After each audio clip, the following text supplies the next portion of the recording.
SonicWALLs kind of suck, or at least if they're configured incorrectly. So today we're going to go over some of the basics of how to set up a SonicWALL correctly.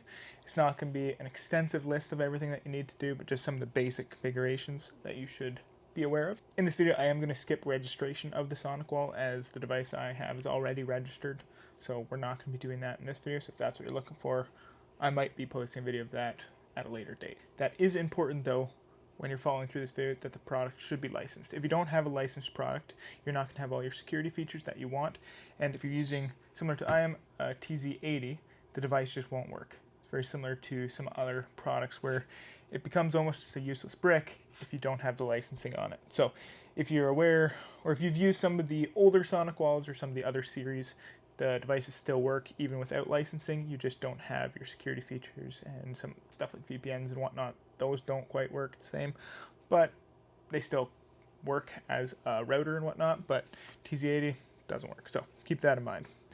The few topics that we are going to cover are connectivity, so WAN LAN, basic administration, DNS, DHCP, and setting up backups. So if those are things you're interested in learning about, then stick around and we'll see what we can cover. So for connectivity, if you can get into your SonicWALL, you're going to first start by going to interfaces, and then your WAN and LAN are what's important.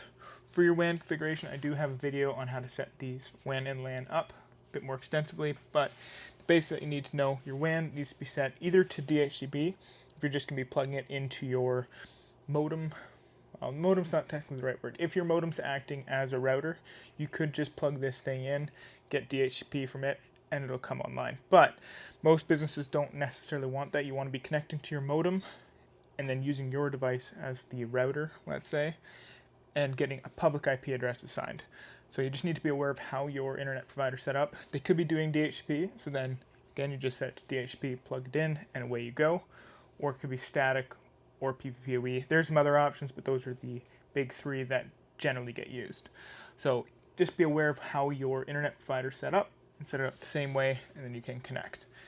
The other thing that you need to be aware of is setting up your LAN. By default, SonicWALL uses 192.168.168.168, so you'll want to change that. I've done 51.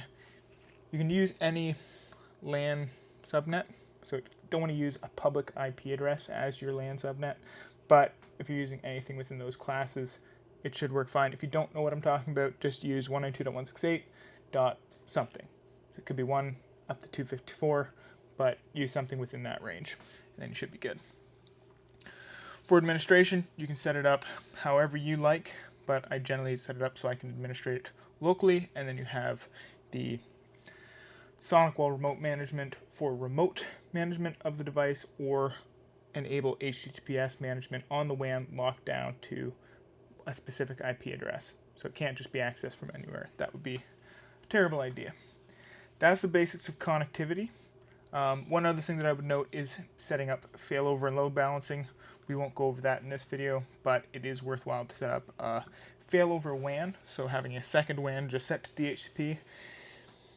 Depending on how your business is set up, if basically do the math of how much it costs to have employees sitting without internet, it could be worthwhile purchasing something like a Starlink that you can have sitting in the cupboard.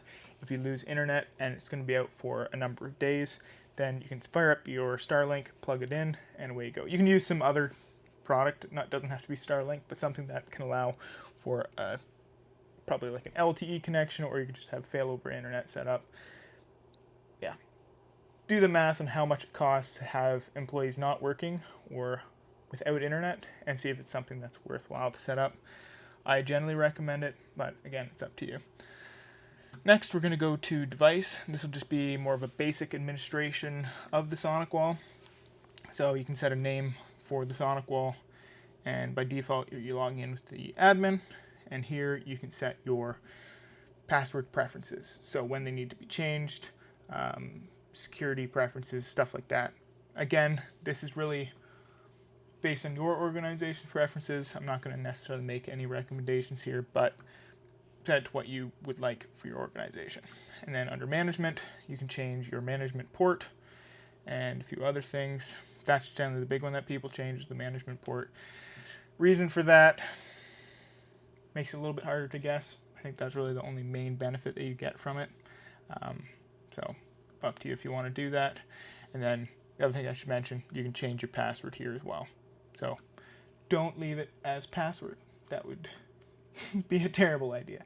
And I think you'd be amazed at how many people forget to change the password from password to be something else. They open up remote access from anywhere in the world, and then anybody can just guess the default password and sign in and wreak havoc on your network. So be aware of that. Next, we'll go over setting up DNS. So from network, you're going to go to DNS settings. By default, it'll be set to inherit dynamically from the WAN zone, which will just give you whatever your internet provider is providing, or whatever is set up in the WAN zone. So we're going to switch this to manual, and then I recommend switching it to either 8s or 1s. So 8s is Google, 1s is OpenDNS from what I recall. Reason for this, if you use the public DNS from your internet provider, it's not as, well, I guess you can check. If your public DNS provider is as reliable as Google, then I guess you could stay with it. But in rural Ontario, oftentimes the public DNS is not as reliable as your Google's or your OpenDNS, so I generally switch it. The other benefit to it is Google generally knows where stuff is better than your local DNS. We've had it in the past where it works, everything is working, you can find every site on the internet other than one. And it's really hard to try and determine why one isn't working. So eventually we switched to DNS and everything just started working. So to save some headaches, just put it to public. You can argue in the comments if you don't think that is the right way to go. I'm willing to be convinced the other way, but from my experience, this is just kind of an easy way to get everything to work. Now, you could be asking, well, what if my client has a local DNS server? I would still set it here. So if you go to DHCP and you make a new scope, let's say, and you go to DNS, by default, it's going to inherit that. If you have a local DNS server, then I would change this to be that local DNS server, if that's the way you want to apply your DNS. The reason I do it this way, rather than setting it in DNS, if you're wanting to make, let's say, a guest network or something else that you're going to have DNS for, if you forget to change your DNS, you're going to have a bit of a mess in your network where you're trying to hand a DNS server out to, let's say, your guest network, but your guest network doesn't have access to that network, so then your DNS doesn't work. This can just save a bit of a headache where you can apply public DNS, everything's going to work, and then switch it. Now, I guess it could cause the opposite problem where you make your network and it doesn't apply the right DNS, but whatever. Do it the way you want to. This is the way I recommend it. It just makes life a little bit easier. The next thing we're going to do is setting up DHCP. We're pretty much there, but hit dynamic here under DHCP server, and you're going to fill in your starting range. And I'm going to close out here because I already have a DHCP server. And I'll add it here. So I've done 2 to 254. I'm going to change this. I generally recommend 100 to 200. And then 1 or 254. I like 1 because it's the beginning of the network, but you could do 254 because it's the end of the network. And then you can set your DNS. I'm going to use inherit because I like that. We'll go back here. The reason I do 100 to 200, and you could choose any range, but if you do 2 to 254 or the whole network, then you have nowhere to put static devices. So let's say cameras, some could do printers, but let's say you want to make a static IP address at 51, and you have your scope set from 40 to 200. If you put something at 51, there's a chance your DHCP scope could give an address that is statically set. So then you're going to have 2 duplicate IP addresses in your network, and it's going to cause havoc. So I'd recommend going 100 to 200, or just setting a range that you know. You can do whatever range you want, but just be aware that that is your range. So if you're putting static devices, put them outside of that range. SonicWALL is somewhat smart where it knows what your ranges are. So let's just say, I should hit save here. 100 to 200. And I want to make a static device test. Now, I don't have a MAC address to test with this, but let's just say 192.168. I think it was 52.120. It's going to know when I try and save it that that is within my range, so it won't let me save it. Static range is basically what you can do to set a static IP address for a device that isn't statically set within the GUI or within the web page of the device. So you're going to put in the MAC address here of, let's say, a printer, and what IP address you want it to have. When that printer boots up, it's going to say, hey, Mr. DHCP server, I am this MAC address. What IP do you want me to have? It's going to say, I know that, and then hand out an IP address to that device that you've preset. So it's a good way to set static IP addresses for devices in a network. Hope that makes sense. I'm going to hit cancel here. That is DNS and DHCP. Last of all, we're going to go to backups. Again, this isn't covering everything that you can do in a SonicWALL, but just some basics to hopefully get your network up and running. We're going to go to device and firmware and settings, and this is where your backups are. I would recommend enabling cloud backups. I'm not necessarily going to go through that here, but enable them and set them to automatically back up. Once you've done your basic setup, I'd recommend going here and clicking the export. This will get you a backup of your SonicWALL that you can restore from.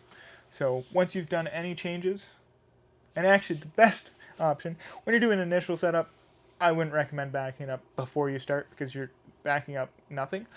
But once you have everything set up, back it up. And then next time you're in the SonicWALL, if you're planning on making some changes, particularly large changes, grab a backup first. And that way, whatever you do, if you've made a big mess, you can just go up here and click import your settings again, and you're back to what you were before you started. If you're ever talking to SonicWALL, they're going to ask if you've backed it up first. So it's their recommendation. I think it's my recommendation, so make sure you get backups. Alright, that was about all I was planning to cover in this video. There is so much more to cover on the topic of SonicWALLs, like using NAT policies, setting up your security services, all kinds of stuff like that. But this was hopefully just to get you going if you're new to SonicWALL and you've just taken one out of the box, to hopefully know how to set it up so you can be online. If you have any questions or want further clarification on something, feel free to leave a comment below and I'd love to answer you there. I don't have the answers to everything, but I'll see what I can do. Thank you for watching. Have a great day.